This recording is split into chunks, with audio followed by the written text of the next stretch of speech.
Praise the lord. Good morning. ప్రభువైన యేసుక్రీస్తు శుభనామంలో మీ అందరికీ వందనములు. ఎలా ఉన్నారండి? అందరూ బాగున్నారా? దేవుని మహాకృపను బట్టి మీరందరూ క్షేమంగా ఉండాలని అనుదినం దేవుడి సన్నిధిలో ప్రార్థన చేస్తూ ఉన్నాను. చిన్న ప్రార్థనతో ఈరోజు దేవుని వాగ్దానాన్ని స్వతంత్రించుకుందామా? పరిశుద్ధుడైన మా తండ్రి, నీ ఘనమైన శ్రేష్టమైన నామాన్ని బట్టి మీకు వందనాలు చెల్లిస్తూ ఉన్నాం ప్రభువా. ఉదయకాల సమయంలో తండ్రి మా అందరితో మాట్లాడండి నాయన. మా అందరికీ వినగలిగిన చెవులు, గ్రహించాత్మ మనసునివ్వండి. మీ ఉద్దేశాలను, మీ చిత్తమును మా జీవితాల్లో బయలుపరచమని నజరేయుడైన యేసు నామములో ప్రార్థిస్తున్నాము తండ్రి. ఆమేన్. ఈరోజు దేవుని వాగ్దానము మీకా గ్రంథం 7వ అధ్యాయము 7వ వచనం. నా దేవుని కొరకు నేను కనిపెట్టి ఉందును, నా దేవుడు నా ప్రార్థన ఆలకించును. Micah chapter 7 verse 7, I will wait for the God of my salvation, my God will hear me. దేవుడిచ్చినటువంటి అద్భుతమైన వాగ్దానం మనందరి జీవితంలో నెరవేర్చబడును కాక. ఆమేన్. మరి ప్రవక్త అయినటువంటి మీకా ఎంత అద్భుతమైన మాట చెప్తూ వచ్చాడు కదండి. ఎందుకంటే ప్రవక్త దేవుడు మాటల కొరకు ఎప్పుడు కనిపెట్టుకొని ఉంటాడు. దేవుడిచ్చేటువంటి ఆన్సర్స్ కోసం ఎప్పుడు వెయిట్ చేస్తారు. కాబట్టి వాళ్ళ యొక్క ఎక్స్పీరియన్స్తో ఈ మాట చెప్తున్నాడు ఆయన. నేను దేవుడి కోసం కనిపెట్టుకున్నప్పుడు దేవుడు నా ప్రార్థన ఆలకిస్తాడు అని. రోజు యేసయ్య ద్వారా మనందరికి ఒక గొప్ప అవకాశం వచ్చిందండి. మనమే దేవుడి సన్నిధిలోకి వెళ్ళి ప్రార్థించడానికి, మనమే దేవుడి సన్నిధిలోకి వెళ్ళి మొరపెట్టే అవకాశం మనకు ఉన్నింది. కానీ ఇంతకుముందు రోజుల్లో దేవుడు ప్రత్యక్షత అనేది ప్రవక్తల ద్వారా ఇచ్చేవాడు. దేవుడు ప్రవక్తలకి ఏది చెప్తే అది ప్రజలకి ఇన్ఫర్మేషన్ ఇచ్చేవాళ్ళు ప్రవక్తలు అనమాట. అంటే దేవుడికి అలాగే మనుషులకి మధ్యలో ఉండి ప్రవక్త మరి డీల్ చేసేవాడు అనమాట. కానీ యేసయ్య ద్వారా ఈరోజు మనకేమొచ్చిందంటే తండ్రితో కూడా మనం మాట్లాడుకునే అవకాశం అనేది దేవుడు ఇచ్చాడు. ఎందుకంటే ఆ కల్వరి సిలువలో ఆయన విడవబడ్డాడు తండ్రితో. అలాగే మన చేయిని తండ్రికి అందించాడు. మనకు ఆ గొప్ప అవకాశం ఇచ్చాడు, మనం దేవుడి సన్నిధిలో ప్రార్థించే అవకాశం. కాబట్టి మనం ప్రార్థన చేసినప్పుడు దేవుడు మన ప్రార్థన ఆలకిస్తున్నాడు. మన ప్రార్థన దేవుడి సన్నిధికి చేరుతుంది. కారణం ఏంటంటే యేసు ప్రభు వారి రక్తం ద్వారా మన పాపముల నుంచి మనకు విముక్తి కలిగింది. ఆయన దగ్గరికి మన ప్రార్థన చేరడానికి మరి పరిశుద్ధపరచబడుతున్నాయి మన ప్రార్థనలు. కాబట్టి ఈరోజు మనం దేవుడి సన్నిధిలో మన ప్రార్థనలు దేవుడి దగ్గరికి చేరుతాయి. కాబట్టి మనం ఏం చేయాలి అనే జవాబు కోసం కనిపెట్టుకొని ఉండాలి. ఈ కనిపెట్టడము అనే ప్రాసెస్ అనేది ఎలా ఉంటుందంటే చాలా కష్టంగా అనిపిస్తుందండి. ఎవరికైనా కూడా వెయిట్ చేయడం అనేది ఈ రోజుల్లో ప్రస్తుత దినాల్లో ఎవరికి ఇష్టమే లేదనమాట. ఏదైనా కూడా ఇన్స్టెంట్గా జరిగిపోవాలనుకుంటున్నారు. ప్రతిదీ ఇన్స్టెంట్గానే కావాలనుకుంటున్నారండి.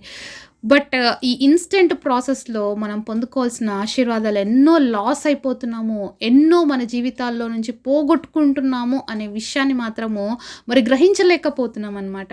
కాబట్టి ఈరోజు ఇన్ని రోగాలకి కారణం ఏంటంటే వెయిట్ చేయకపోవడం. ఒకప్పుడు ఒక పంట వేస్తే ఆ పంట యొక్క ఫలములు ఈ టైంలోనే వస్తాయి అని ఉంటుంది, పర్టికులర్ టైంలో వస్తాయి అని. కానీ ఇప్పుడు అలా లేదు కదా. మందులు వేయడం, పండించడం, వెయిట్ చేయలేకపోతున్నారు కదా.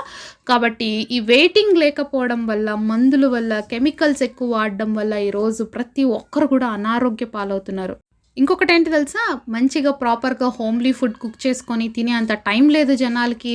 మరి హ్యాపీగా కుక్ చేసే అంత మరి లేడీస్కి కూడా ఈరోజు టైం లేదు. అందరూ వర్కింగ్లో బిజీ అయిపోయారు కాబట్టి స్విగ్గీ, జొమాటోలు వీటిలో ఆర్డర్లు పెట్టుకొని తెచ్చుకొని తినడం వల్ల వస్తున్న రోగాలు కూడా చాలా భయంకరంగా ఉన్నాయండి. కారణం ఏంటి తెలుసా, కనిపెట్టకపోవటం, వెయిట్ చేయలేకపోవటం.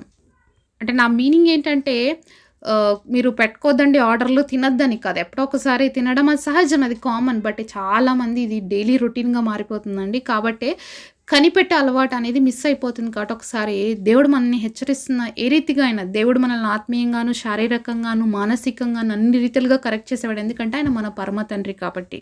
కాబట్టి ఒకవేళ ఇలాంటి మరి హెల్దీ హ్యాబిట్స్ లేకోకుండా మనం ఉన్నట్లయితే దాన్ని కూడా దేవుడు మనకు బయలుపరుస్తున్నప్పుడు మనల్ని మనం సరి చేసుకుందాం. దేవుడు ఏ మాట కూడా వ్యర్థంగా ఎప్పుడు మాట్లాడు కాబట్టి ఒకవేళ మనం ఈరోజు ఈ పరిస్థితిలో ఉంటే మనం దాన్ని సరి చేసుకుందాం.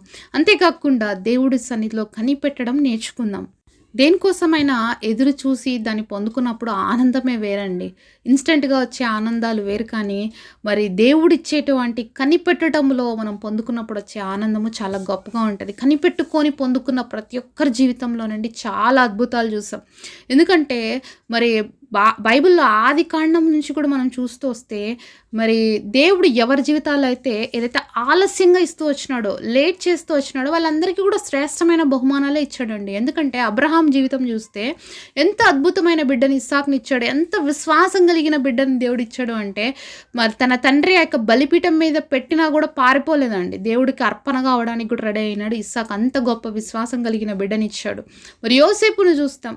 మరి ఎంత ఆలస్యంగా దేవుడు రాహేల్కి ఇచ్చినప్పటికీ కూడా మరి ఎంత పరిశుద్ధంగా దేవుడి కోసం జీవించాడు. ఎంత అద్భుతమైనటువంటి జీవితాన్ని యవ్వన కాలంలో దేవుడి కొరకు నమ్మకంగా బ్రతకగలిగాడు.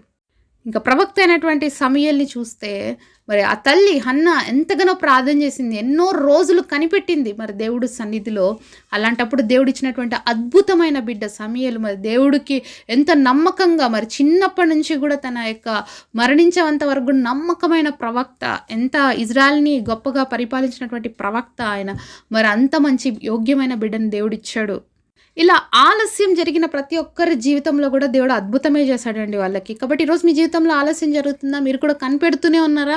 ఇంకెన్ని సంవత్సరాలు కనిపెట్టాలండి, ఇంకెన్ని రోజులు వెయిట్ చేయాలండి అని బాధపడుతున్నట్లయితే, వాళ్ళ జీవితాలలో వాళ్ళు కనిపెట్టినప్పుడు వచ్చిన ప్రతిఫలం ఏంటో నీ జీవితంలో కూడా నువ్వు దేవుడి విషయంలో కనిపెట్టినప్పుడు దేవుడు చేసే అద్భుత కార్యం అలానే ఉంటుంది.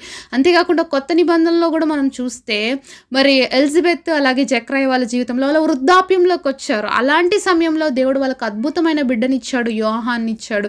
అతను బతికిన సంవత్సరాలు చాలా తక్కువ, అతను చేసిన పరిచర్యత చాలా తక్కువ, కానీ యేసయ్య ఇచ్చిన సాక్ష్యం ఏంటో తెలుసా? మరి భూమి మీద పుట్టినటువంటి మానవుల్లో మరి గొప్ప వాళ్ళు ఎవరైనా ఉన్నారో అంటే అది యోహాన్కే ఇచ్చాడండి ప్లేస్. కాబట్టి waiting period is not a wasting period. ఇది ఒక్కటి గుర్తుపెట్టుకోండి. దేవుడు వెయిట్ చేయమన్నాడు అంటే అది ఎప్పుడు వేస్ట్ అయిన కాలం కానే కాదు. నువ్వు దాంట్లో నేర్చుకోవాల్సినవి చాలా నేర్పిస్తాడు, చాలా ట్రైన్ చేస్తాడు దేవుడు. మరి మోషేని కూడా చూస్తాం కదా, 40 సంవత్సరాలు మోషే మిద్యాన్ ప్రాంతంలో ఉన్నాడు. అడవిలో గుర్రలు కాసుకుంటూ బాబు ఎంత వైభవాన్ని అనుభవించాడు. ఐగుప్తులో ఒక రాజరికాన్ని అనుభవించినటువంటి మోషేని తీసుకొచ్చి అక్కడ సాధువుగా మార్చబడేశాడు దేవుడు. ఆ 40 సంవత్సరాల ట్రైనింగ్ మోషే జీవితంలో చాలా ఉపయోగపడిందండి. 40 సంవత్సరాలు ఇజ్రాయెల్ ప్రజలను నడిపించడానికి దేవుడు అంత ట్రైనింగ్ ఇవ్వాల్సి వచ్చింది. కాబట్టి దేవుడు ఒక విషయంలో ఆలస్యం చేస్తున్నా, దేవుడు ఒక విషయంలో కనిపెట్టమని చెప్తున్నా, దేవుడు వెయిట్ చేయని చెప్తున్నా, దానికోసం విసిగిపోవద్దు, ఇంకొక దారులు వెతకొద్దు. దేవుడు వెయిట్ చెయ్యి అన్నాడంటే ఏదో గొప్ప అద్భుతమే చేయబోతున్నాడు అన్న విషయాన్ని మాత్రము నువ్వెప్పుడు గుర్తుపెట్టుకోవాలి. అందుకనే ప్రవక్తకి తెలుసు దేవుడు సన్నిధిలో కనిపెట్టుకొని ఉంటే ఎంత గొప్ప భాగ్యం వస్తుంది, దేవుడు సన్నిధిలో కనిపెట్టుకొని ఉంటే నా ప్రార్థనకు తప్పకుండా జవాబు వస్తుంది అని ప్రవక్తకు తెలుసు. కాబట్టి ఇంత అద్భుతమైనటువంటి మాట మరి దేవుడు సన్నిధిలో ఆయన పలుకుతూ వచ్చాడు. కాబట్టి ఈరోజు మన జీవితంలో మనం కూడా చెప్పగలగాలి, నా దేవుడు కొరకు నేను కనిపెట్టుకొని యుందును. ఎప్పుడైనా ఇవ్వనిలే జవాబు, కానీ నేను కనిపెట్టుకునే ఉంటాను ఆ దేవుడి కోసం. కానీ దేవుడు ఒక విషయం చెప్పాలా అండి, మనం చేసిన ప్రార్థనకి వెంటనే ఇస్తాడు జవాబు. ఎలా ఇస్తాడో తెలుసు కదా, చాలాసార్లు చెప్పుకున్నాను. ఒకటి ఎస్ అని చెప్తాడు వెంటనే, కొన్నిసార్లు నో అనేస్తాడు, కొన్నిసార్లు ఏమంటాడు వెయిట్ అంటాడు. ఈ 3 జవాబులు కాదా? 3 జవాబులే కదా. ఒకటేమంటున్నాడు ఇస్తాను అంటున్నాడు, ఇంకొకటి ఏంటి ఇవ్వను అంటున్నాడు, ఇంకొకటి ఏంటంటే వెయిట్ చెయ్యి అంటున్నాడు. 3 జవాబులే, కానీ మనం తీసుకునే విధానం డిఫరెంట్ అనమాట. మనకి ఎస్ అని చెప్తేనే దేవుడు జవాబు ఇచ్చినట్లు, నో అని చెప్తే ఒప్పుకోము. వెయిట్ చేయమన్నాడు అంటే నాకు దేవుడు జవాబు ఇవ్వలేదు అంటాం. ఇదే అనమాట మనకున్న నేచర్. కానీ దేవుడు ఏం చెప్తున్నాడు తెలుసా? నువ్వు నా కోసం కనిపెట్టుకున్నప్పుడు తప్పకుండా నేను నీ ప్రార్థన వింటాను.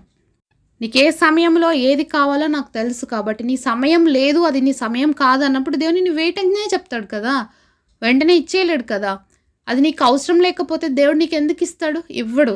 నీకు అది మేలు చేయకపోతే ఎందుకు ఇస్తాడు దేవుడు? ఇవ్వడు. అలాగే ప్రతి విషయంలో కూడా దేవుడు మన విషయంలో మరి చాలా ఆలోచిస్తాడండి. ఎందుకంటే మన పరలోకపు తండ్రి, ఆయన మనల్ని సృష్టించినటువంటి దేవుడు. ఏ సమయంలో ఏది అవసరమో ఏది అనవసరమో ఆయనకు ముందే తెలుసు. మన కాలగతులన్నీ కూడా ఆయన వశములో ఉన్నవి. మనం మొరపెట్టక మునుపే మన నోట్లో నుంచి వచ్చే ప్రార్థన కూడా ఆయనకు తెలుసు. మన ప్రార్థన ఆలకించేటువంటి శక్తివంతుడైన దేవుడు కాబట్టి మనం ఏం మొరపెడతామో కూడా ఆయనకు తెలుసు.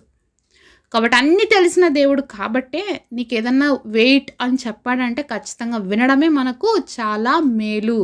చాలా క్షేమం. దేవుడు కనిపెట్టమని చెప్పినప్పుడు ఆయన సన్నిధిలో కనిపెడితే ఎప్పుడు గుర్తుపెట్టుకోండి, డబల్ పోర్షన్ ఆఫ్ బ్లెస్సింగే వస్తుంది దానికి.